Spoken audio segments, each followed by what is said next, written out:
রাসূল সাল্লাল্লাহু আলাইহি ওয়াসাল্লামের নাম শুনে আঙ্গুলে চুমু খেয়ে চোখ মোছার হুকুম কি? ক শিরক, খ বিদআত, গ মুস্তাহাব, ঘ সুন্নাহ।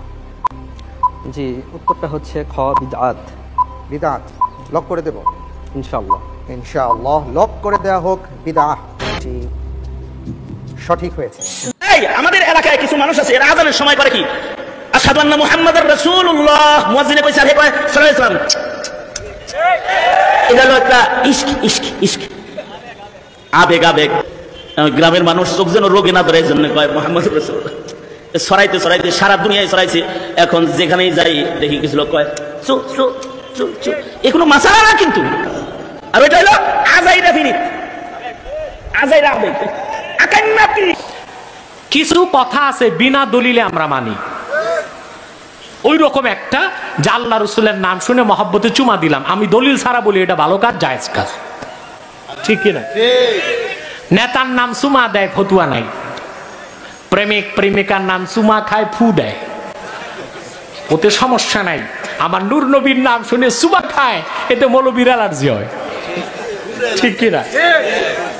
রাসূলুল্লাহর নাম শুনে, বিশেষ করে আজানের সময় নূর নবী মুহাম্মদ সাল্লাল্লাহু আলাইহি ওয়াসাল্লামের নাম শুনে আঙ্গুলে চুমু দিয়ে চোখে লাগানো মুস্তাহাব বলেছেন ইবনু আবিদিন শামী, ফতোয়া শামী, পুরনো ছাপ 370 পৃষ্ঠায়, প্রথম খণ্ডে।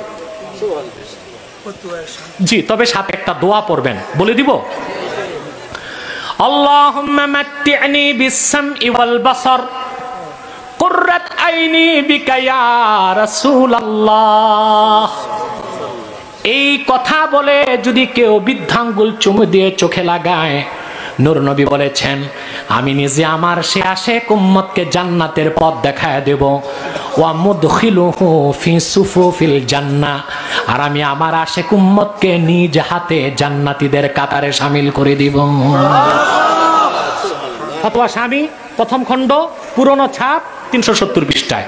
এই হাদিসও আছে, এই কথাগুলো আছে। তাফসীর জালালাইন, ইয়া আইয়ুহাল্লাযীনা আমানু সাল্লু আলাইহি ওয়া সাল্লিমু তাসলিমা। জালালাইনে এই আয়াতের 6 নম্বর হাসিয়াতে দেখবেন মুহাশশি, সেখানে আল্লাহ রাসূলের নাম শুনে আজানে চুমু খাওয়াকে মুস্তাহাব লিখেছেন।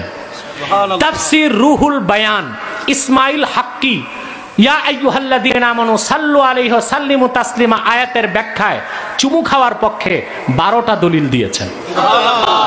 এত দলিল আছে, এটা কয় বেদাত। আর সে যে বেদাত বলতেছে, একটা দলিলও নাই। বিনা দলিলের কথা আমরা মানতে চাই না, দলিলের কথাই মানতে চাই।